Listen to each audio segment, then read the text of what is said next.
Shalom.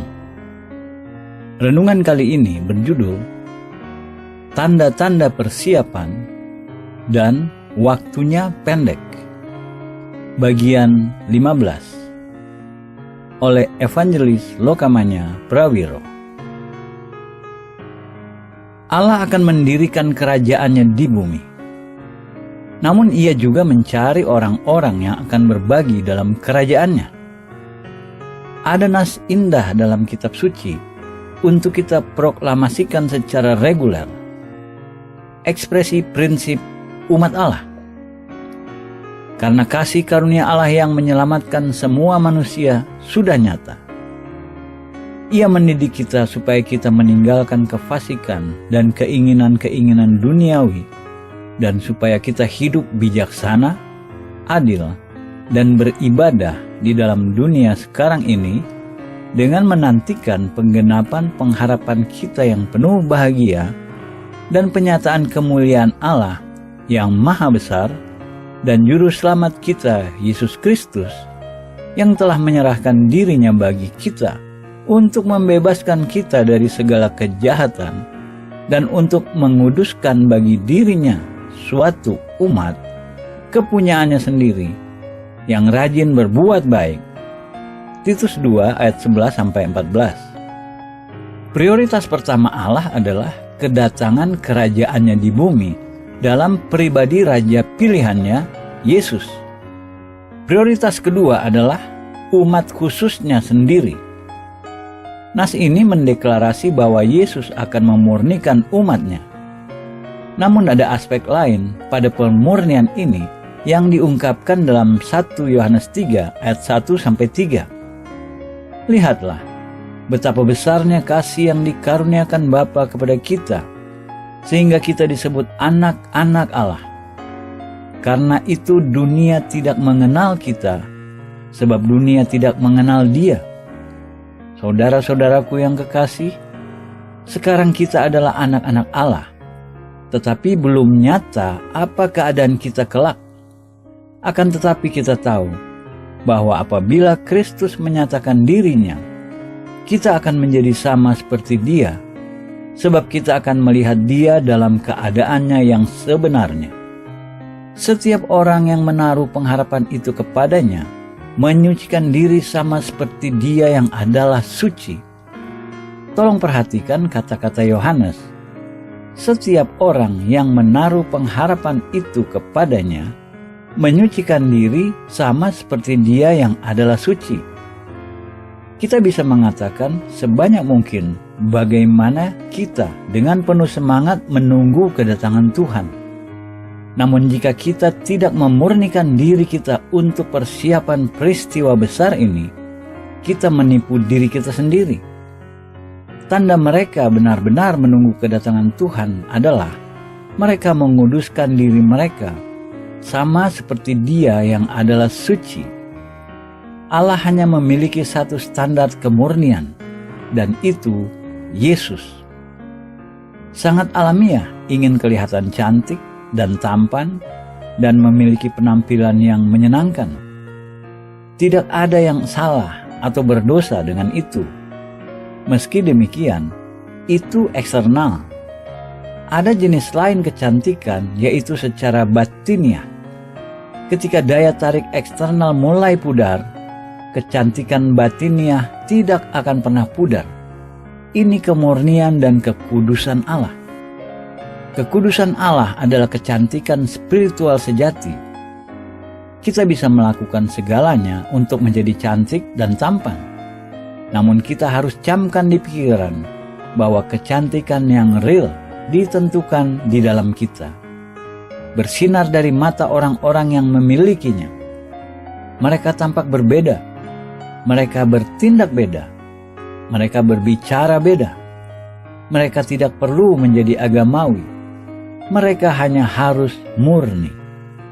Ada lapar yang dalam untuk kemurnian dalam hati banyak orang di dunia hari ini. Kita menemukan kelaparan itu dalam berbagai tempat, di antara pelacur, di antara orang hukuman penjara, di antara alkoholik, di antara pengusaha, jauh di lubuk hati ada kerinduan untuk kemurnian. Kita bisa mengatakan kepada orang-orang bagaimana jalan menemukan kemurnian itu. Apa jalan itu? Dengan menyerahkan hidup kita tanpa syarat kepada Yesus Kristus, maka Ia akan memurnikan kita. Dalam menyerahkan diri kita kepadanya, kita akan menemukan jalan kepada kemurnian yang kita rindukan. Mari kita lihat 7 tanda persiapan spiritual yang diberikan pada kita oleh Rasul Petrus dalam 2 Petrus 3 ayat 11-14. Dalam nas ini yang berurusan dengan kedatangan Tuhan dan hari Tuhan. Petrus menasihati mereka yang dengan tulus mempersiapkan diri mereka untuk hari itu. Jadi, jika segala sesuatu ini akan hancur secara demikian, betapa suci dan salehnya kamu harus hidup, yaitu kamu yang menantikan dan mempercepat kedatangan hari Allah. Pada hari itu, langit akan binasa dalam api, dan unsur-unsur dunia akan hancur karena nyalanya. Tetapi sesuai dengan janjinya, kita menantikan langit yang baru dan bumi yang baru, di mana terdapat kebenaran. Sebab itu, saudara-saudaraku yang kekasih, sambil menantikan semuanya ini, kamu harus berusaha supaya kamu kedapatan tak bercacat dan tak bernoda di hadapannya dalam perdamaian dengannya. 2 Petrus 3 ayat 11-14. Kita harus menjadi orang seperti apa? Jika kita analisis nas di atas, ada 7 persyaratan untuk seorang Kristen yang benar-benar menantikan kedatangan Tuhan.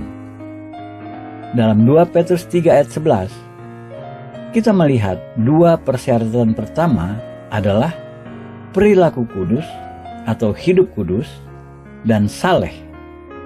Definisi saleh adalah memiliki temperamen yang dikontrol oleh Roh Kudus. Reaksi-reaksi orang saleh keluar dari roh.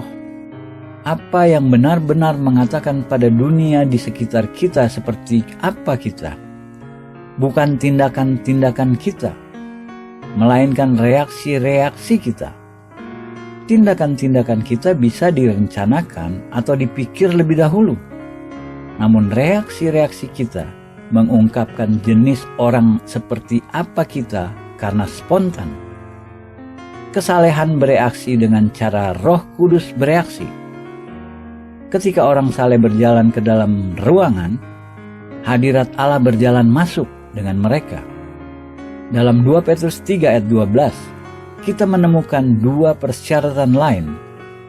Kamu yang menantikan kedatangan hari Allah dan mempercepat hari itu. Penulis Ibrani menggemakan pikiran ini.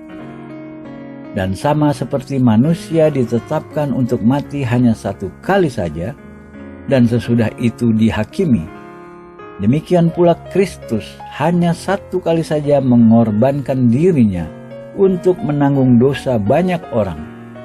Sesudah itu, Ia akan menyatakan dirinya sekali lagi tanpa menanggung dosa untuk menganugerahkan keselamatan kepada mereka yang menantikan Dia.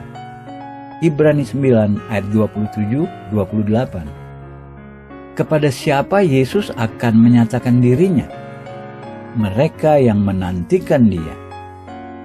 Mari kita tanya diri kita, apakah kita dengan bersemangat menantikan kedatangan Tuhan?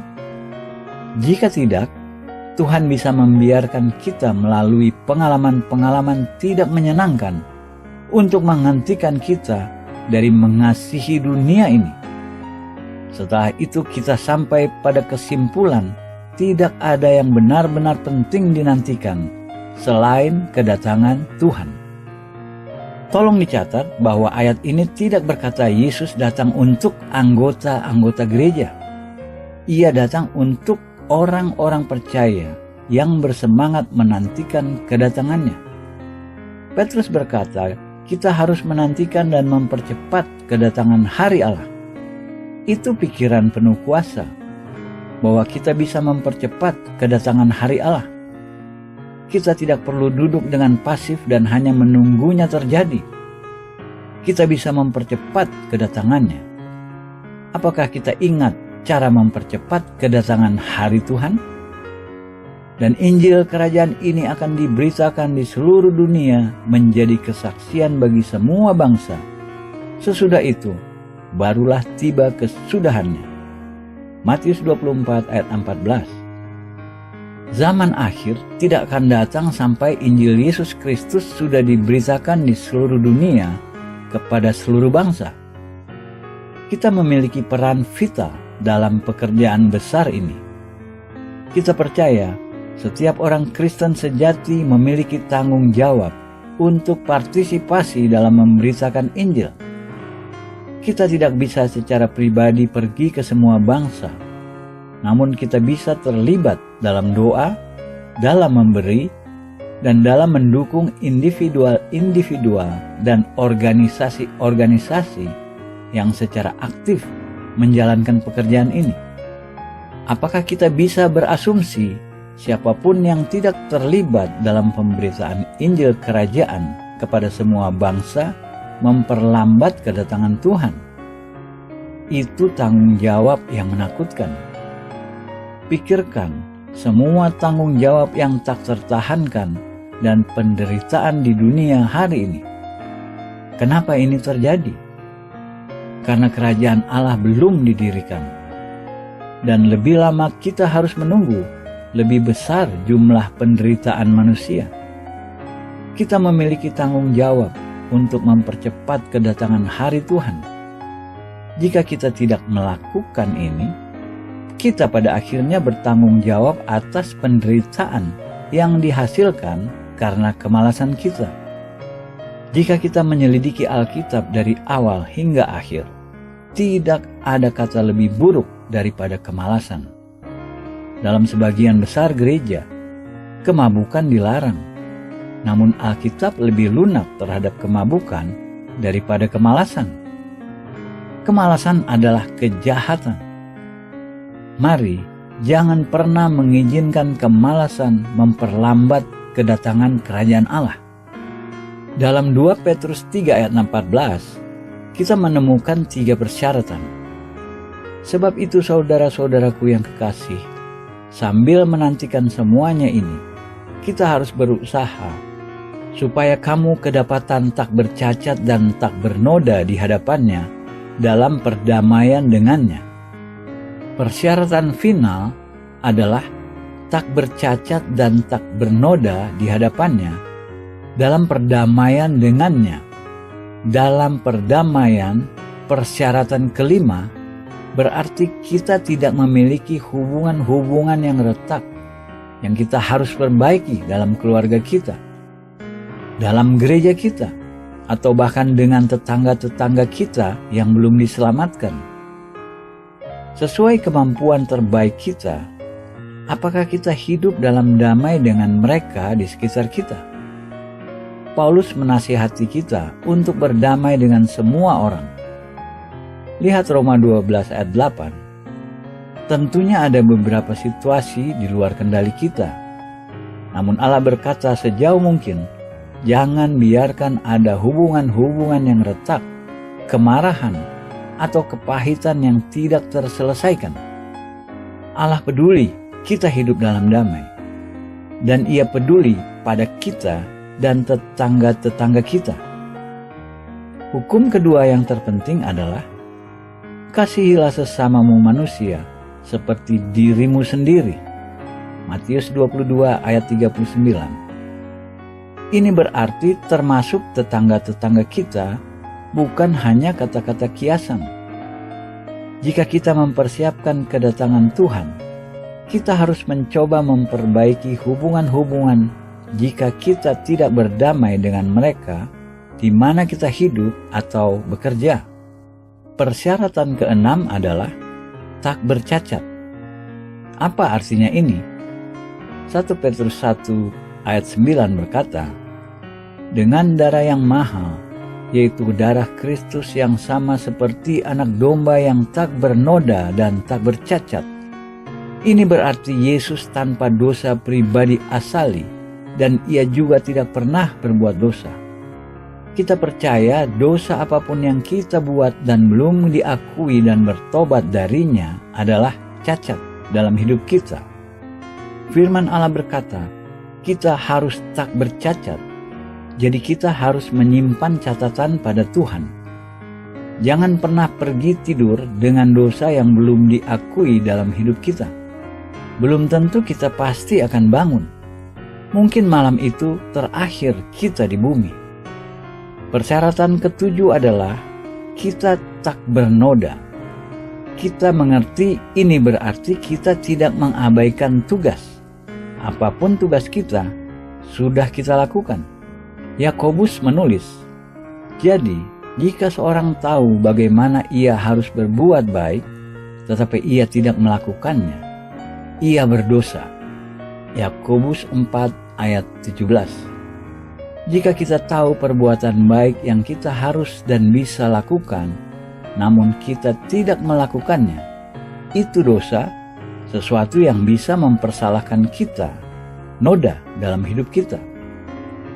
Mari kita review 7 persyaratan dari 2 Petrus 3 ayat 11-14. Pertama, hidup kudus. Kedua, kesalehan. Ketiga, menantikan kedatangan Tuhan. Keempat, mempercepat kedatangan Tuhan. Kelima, hidup dalam damai.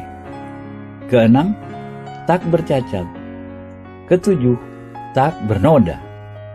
Pengajaran ini dari Rasul Petrus memampukan kita mengetahui kita harus menjadi jenis orang seperti apa, sementara hari kedatangan Tuhan makin dekat.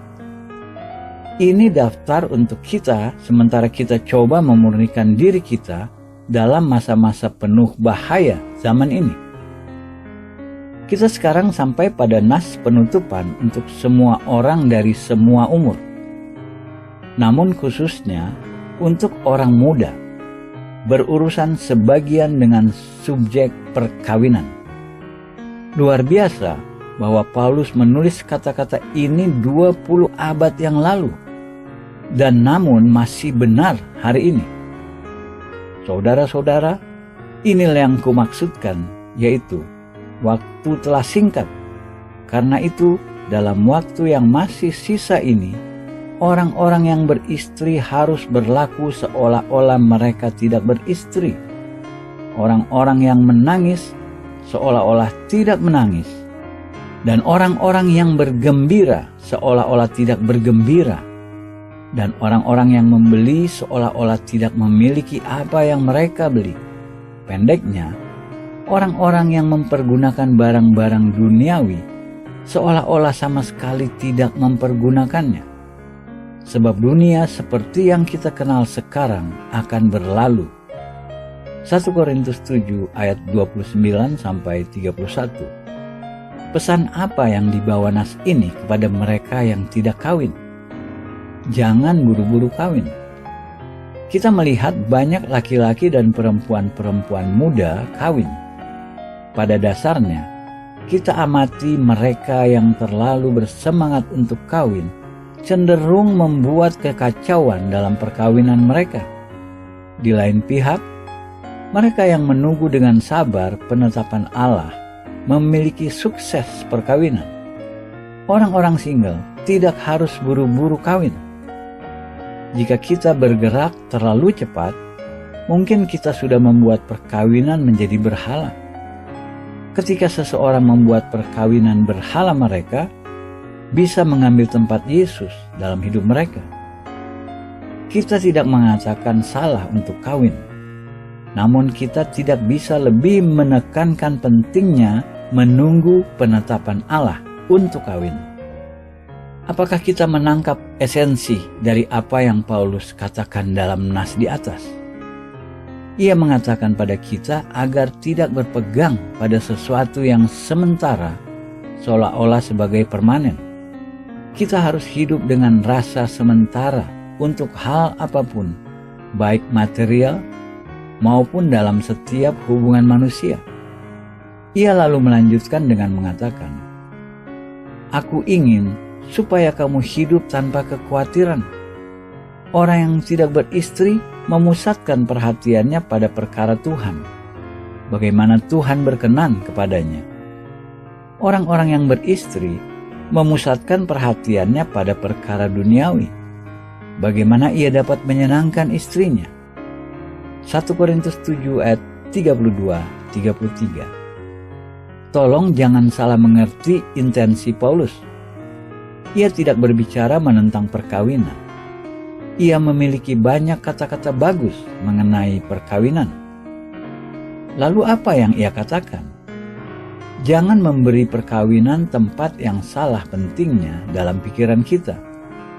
Jangan membuatnya ambisi kita. Jangan pergi keluar dengan agenda mencari istri atau suami.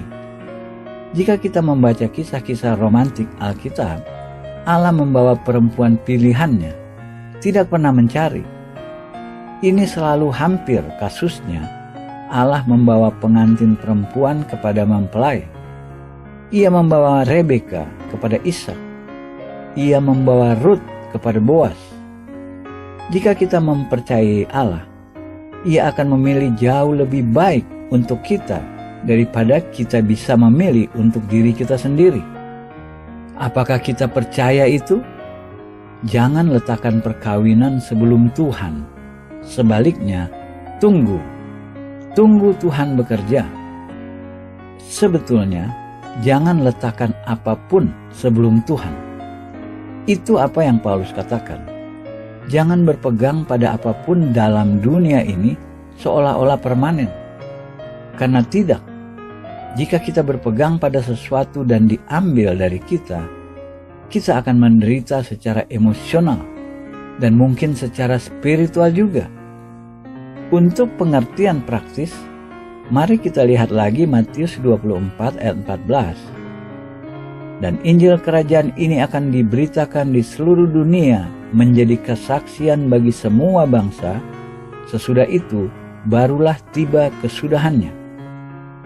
Kita percaya proklamasi ini menempatkan kewajiban pada setiap orang Kristen yang tulus untuk memiliki komitmen secara total, satu atau lain cara, kepada pemberitaan Injil Kerajaan di seluruh dunia. Ada banyak cara berbeda kita bisa berkomitmen pada ini. Meski demikian, bagi orang-orang muda sekarang, kita memiliki kesempatan memberikan hidup kita untuk tugas ini. Kita tidak minta menjadi misionari atau evangelis, karena kerajaan Allah butuh sekretaris, administrator, tukang masak, dan pilot juga. Semua jenis orang dengan semua jenis kejuruan. Setiap kejuruan sepenting lainnya. Meski demikian, jika kita merasakan bahwa Allah berbicara pada kita untuk merespons kepadanya dengan seluruh hati kita, kita mungkin tahu saat ini untuk apa hidup kita seharusnya. Atau mungkin kita tidak tahu untuk apa kita hidup. Kita bisa menyadari bahwa kita tidak benar-benar memiliki komitmen pada sesuatu yang menuntut kesetiaan total kita. Dengan pandangan semua faktor itu, mari kita tanya pertanyaan ini. Apakah kita meletakkan hidup kita di tangan Tuhan saat ini? Maukah kita berkata padanya, "Ini saya Tuhan, seluruhnya ada untuk-Mu"? Jika kita belum pernah benar-benar membuat komitmen, apakah kita ingin mempertimbangkan membuatnya sekarang? Apakah kita siap mengatakan kata-kata ini kepada Tuhan? "Ini saya. Pakai saya dalam cara apapun Engkau kehendaki, dan utus saya kemanapun Engkau pilih." Ada begitu banyak area kebutuhan. Perawat dibutuhkan, sekretaris dibutuhkan, tukang kebun dibutuhkan. Jadi siapapun kita dan apapun yang kita lakukan, buat diri kita ada untuknya. Kita bisa memiliki kepenuhan hidup sesuai Matius 6 ayat 33. Tetapi carilah dahulu kerajaan Allah dan kebenarannya, maka semuanya itu akan ditambahkan kepadamu. Jika kita ingin membuat komitmen ini, katakan di mana kita saat ini. Ini saya, seluruhnya ada untukmu. Ini momen sangat-sangat serius dalam hidup kita. Kemungkinan tidak pernah ada momen lebih signifikan daripada ini. Kita harap kita sudah membuatnya cukup sulit. Kita harap kita tidak memberi impresi yang salah yang akan mudah dari sekarang dan seterusnya. Kita akan mengalami oposisi. Setan akan memerangi kita mulai momen ini dan seterusnya, mencoba menyerang komitmen kita kepada Tuhan. Kita akan menjadi target serangan-serangan Satan seperti kita belum pernah alami sebelumnya. Namun, jika kita siap, katakan doa sangat sederhana ini kepada Yesus. Tuhan Yesus Kristus, terima kasih untuk mati bagi saya di salib, agar saya diselamatkan dari neraka dan memiliki kehidupan kekal. Karena apa yang Engkau sudah lakukan untuk saya menyerahkan diri saya kembali kepada Engkau tanpa syarat. Ini saya, seluruhnya ada untukmu. Ambil saya, Tuhan, dan buat saya apa yang Engkau mau untuk kemuliaan-Mu. Dalam nama Yesus. Amin.